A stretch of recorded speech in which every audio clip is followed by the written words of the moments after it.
Good evening all of you. आज मैं class 7th का 17 चैप्टर वीर कुंवर सिंह समझाने जा रही हूँ। प्रस्तुत निबंध में उसी वीर कुंवर सिंह और स्वतंत्रता संग्राम में उसके योगदान का वर्णन किया गया है। यानी कि एक निबंध है जिसमें वीर कुंवर सिंह और उसके स्वतंत्रता संग्राम यानी कि उसने देश को आज़ाद कराने के लिए क्या योगदान दिया उसका वर्णन किया गया है, जिसकी वीरता का उल्लेख कवित्री सुभद्रा कुमारी चौहान ने अपनी कविता में किया था। और उनकी कविताओं को पढ़कर हमको याद आ रहा है जो उन्होंने पहले झांसी की रानी 6वीं कक्षा में पढ़ी होगी, और इस कविता में ठाकुर कुंवर सिंह का नाम भी आया है। आपको कविता की पंक्तियाँ याद आ रही होंगी, एक बार फिर से इन पंक्तियों को पढ़िए। इन स्वतंत्रता महायज्ञ में कई वीरवर आए काम, नाना धुंधुपत तातिया चतुर अजीमुल्ला सरनाम, अहमद शाह मौलवी ठाकुर कुंवर सिंह सैनिक अभिराम, भारत के इतिहास गगन में अमर रहेंगे जिनके नाम। यानी कि यहाँ पे सुमित्रा कुमारी चौहान बता रही हैं कि जो स्वतंत्रता महायज्ञ में यानी कि स्वतंत्र देश को आज़ाद कराने के लिए वीर बल आए थे, जो और लोग आए थे उनमें नाम था नाना धुंधुपत का, तातिया का, अजीमुल्ला का, अहमद शाह का, मौलवी का और ठाकुर कुंवर सिंह। इनके नाम थे जो इन्होंने देश को आज़ाद करने के लिए अपना योगदान दिया, और भारत के इतिहास गगन में अमर रहेंगे जिनके नाम। और इन लोगों के जो नाम है वो भारत के इतिहास में हमेशा अमर रहेंगे। तो यहाँ पर ये बताया गया है कि सन 1857 के आसपास के समय को भारत के इतिहास में सदैव याद किया जाएगा। यानी कि जब 1857 में लड़ाई हुई थी देश को आज़ाद करने के लिए, तो वो भारत के इतिहास में सदैव याद किया जाएगा। उस समय को भारत के इतिहास में हमेशा याद किया जाएगा।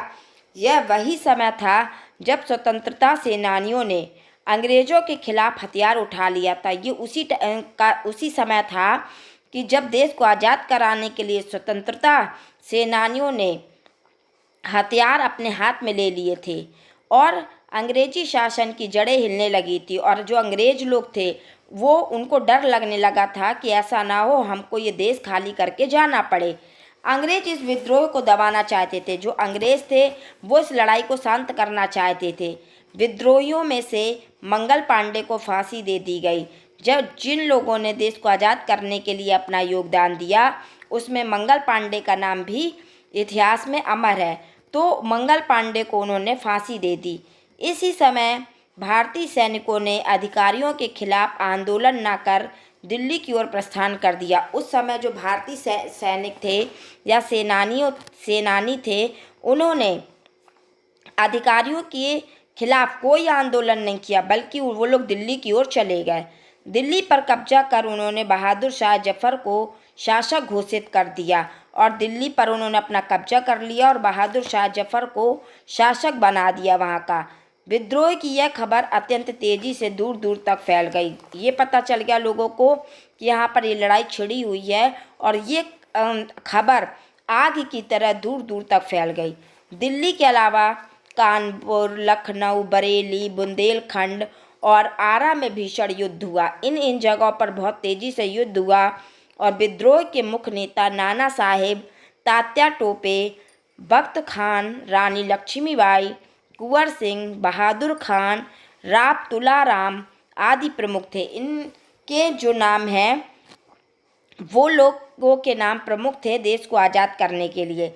आज़ादी प्राप्ति की दिशा में बढ़ाया गया यह एक कदम था जिस पर राष्ट्रीय एकता और आंदोलन का सूत्रपात हुआ।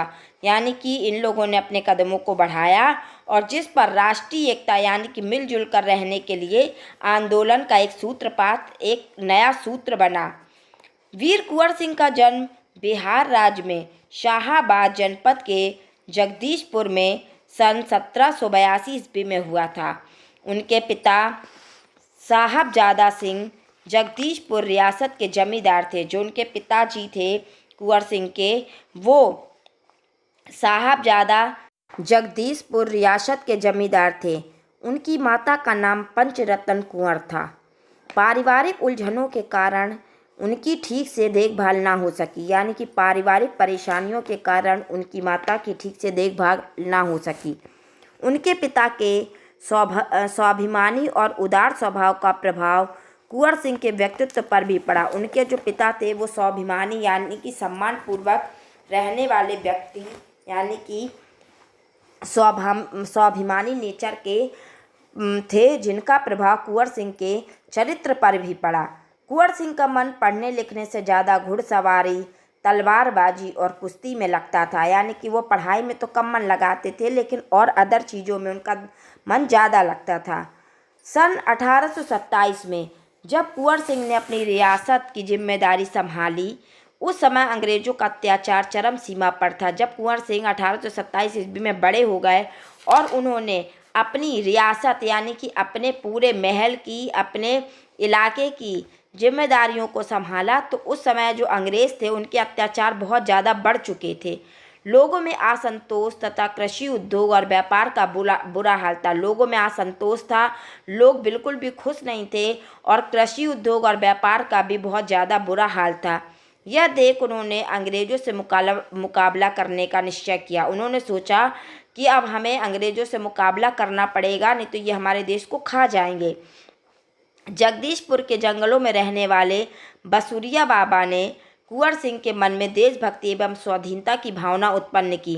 जगदीशपुर के जंगल में रहने वाले एक बसुरिया बाबा थे, जिन्होंने कुंवर सिंह के मन में देशभक्ति और स्वाधीनता यानी देश को आज़ाद कराने की जो भावना या प्रेरणा दी, उससे उन्होंने बनारस, मथुरा, कानपुर, लखनऊ जाकर विद्रोह की गुप्त योजनाएं बनाई और वो वहाँ पर गए और उन्होंने किस प्रकार से देश को आज़ाद कराना है ये उन्होंने गुप्त योजनाएं बनाई बिना किसी को बताए।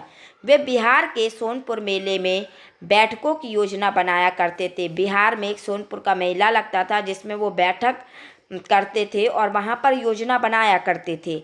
1857 में दानापुर की सैनिक टुकड़ी ने विद्रोह कर दिया।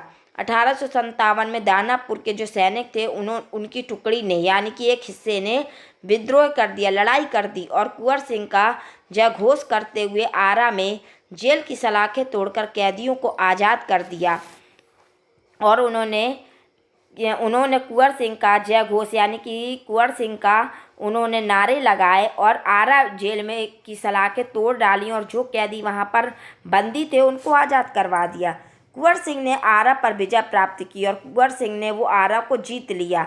इसका प्रभाव सारे बिहार में फैल गया। ये पता चल गया लोगों को बिहार में कि आरा हमारे हिस्से में आ गया और हमने आरा को जीत लिया है। अनुशासन की कमी, जमींदारों का असहयोग, शस्त्रों की कमी के कारण जगदीशपुर में अंग्रेजी सेना से कुंवर सिंह की सेना हार गई। जब अनुशासन की कमी थी उस समय और जमींदारों ने भी असहयोग दिया, कोई सहयोग नहीं मिला उन्हें, और शस्त्रों की भी कमी होने के कारण जगदीशपुर में अंग्रेजी सेना से कुंवर सिंह की सेना हार गई। अंग्रेजी सेना और कुंवर सिंह के बीच जब लड़ाई हुई तो कुंवर सिंह की सेना हार गई, परंतु कुंवर सिंह निराश होने के बजाय भावी संग्राम की योजना बनाने में जुट गए। उन्हें निराशा नहीं हुई कि मेरी सेना हार गई है, बल्कि उन्होंने उनसे जीतने की एक बड़ी योजना बनानी शुरू कर दी। कुंवर सिंह सासाराम से मिर्ज़ापुर, रीवा, कालपी, कानपुर, लखनऊ होकर आजमगढ़ गए। वो ये सारी चीज़ सासाराम से मिर्ज़ापुर, रीवा, कालपी, कानपुर, लखनऊ होते हुए आजमगढ़ गए और उनकी वीरता भारत भर में फैल चुकी थी और ये सबको पता चल गया था कि वीर कुंवर सिंह बहुत ज़्यादा बहादुर हैं। उनकी वीरता के जगह जगह चर्चे होने लगे थे। लोग उनके साथ जुड़ते गए क्योंकि उन्हें देश को आज़ाद कराना था। उन्होंने अंग्रेज़ों से युद्ध कर 22 मार्च 1858 को आजमगढ़ जीता। उन्होंने अंग्रेज़ों से लड़ाई करी और उन्हें युद्ध में विजय भी प्राप्त हुई, जिसका समय था 22 मार्च 1858 को उन्होंने आजमगढ़ को जीता और अंग्रेज़ों के आजमगढ़ पर आक्रमण करने पर दोबारा हराया और अंग्रेज़ों को आजमगढ़ पर आक्रमण करने पर उनको दोबारा हार माननी पड़ी और स्वाधीनता का झंडा फहराते हुए जगदीशपुर पहुंच गए और उन्होंने अपने देश का झंडा फहराते हुए वो जगदीशपुर पहुंच गए। छापामार युद्ध में पारंगत कुंवर सिंह की मृत्यु 26 अप्रैल 1858 में हुई। छापामार युद्ध जब हुआ तो उस लड़ाई में कुंवर सिंह की मृत्यु हुई और जिनका समय था 26 अप्रैल 1858। उनकी वीरता के बारे में अनेक कहानियाँ प्रचलित है कि वो कितने वीर बहादुर सेनानी थे। एक बार कुंवर सिंह को सेना समेत गंगा पार करना था। एक बार की बात है जब कुंवर सिंह अपनी सेना के साथ गंगा को पार करना चाहते थे। अंग्रेजी सेना जो उनका पीछा कर रही थी उसको धोखा देने के लिए अफवाह फैला दी।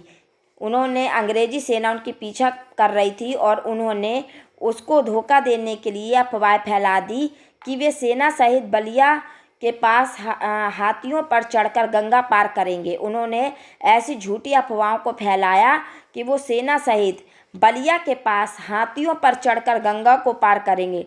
डगलस सेना सहित उनका वही इंतजार करता रहा। डगलस सेना थी जो वो वहीं पर उनका इंतजार करता रहा और वे बलिया से 7 मील दूर से गंगा पार कर रहे थे। और वे जो 7 मील दूर से गंगा को पार कर रहे थे, अंतिम नाव में कुंवर सिंह थे और सबसे लास्ट जो नाव थी उसमें कुंवर सिंह बैठे हुए थे। डगलस ने वहां पहुंचकर गोली चला दी। डगलस थे जो उन्होंने वहां पहुंची और उन्होंने गोलियों की बौछार कर दी। गोली बाजू में लगी, उन्होंने अपना हाथ काटकर गंगा में अर्पित कर दिया। जब उनको गोली बाजू में लग गई, बगल में लग गई, तो उन्होंने अपने हाथ को काटा और गंगा में अर्पित कर दिया, बहा दिया और स्वयं बच गए। कुंवर सिंह ने अनेक स्कूलों को भूमि दान में दी। कुंवर सिंह ने जो अंग्रेजों से ज़मीनों को जीता था उन ज़मीनों को स्कूलों में वो दान दे दिया था और अनेक सड़कें तथा स्कूल का मकतब बनवाया और उन्होंने अनेक सड़कें बनवाई और स्कूल बनवाए। उनकी लोकप्रियता की चर्चा आज भी बिहार में गाए जाने वाले लोकगीतों में की जाती है। जब लोकप्रियता की चर्चा उनको याद किया जाता है तो आज भी लोग बिहार में जो गीत गाए जाते हैं उन गीतों में उनके लोकगीतों की भी चर्चा की जाती है। उनका गीत था, चला गया यो कुंवर अमरपुर, साहा से सब अरिदल जीत, उसका चित्र देख कर अब भी दुश्मन होते हैं भयभीत। वीर प्रसवनी, प्रसवनी यानी कि वीरों को जन्म देने वाली, भूमि धन्य वीर व धन्य अतीत, गाते थे और गवाएंगे हम हरदम उसकी जय का गीत।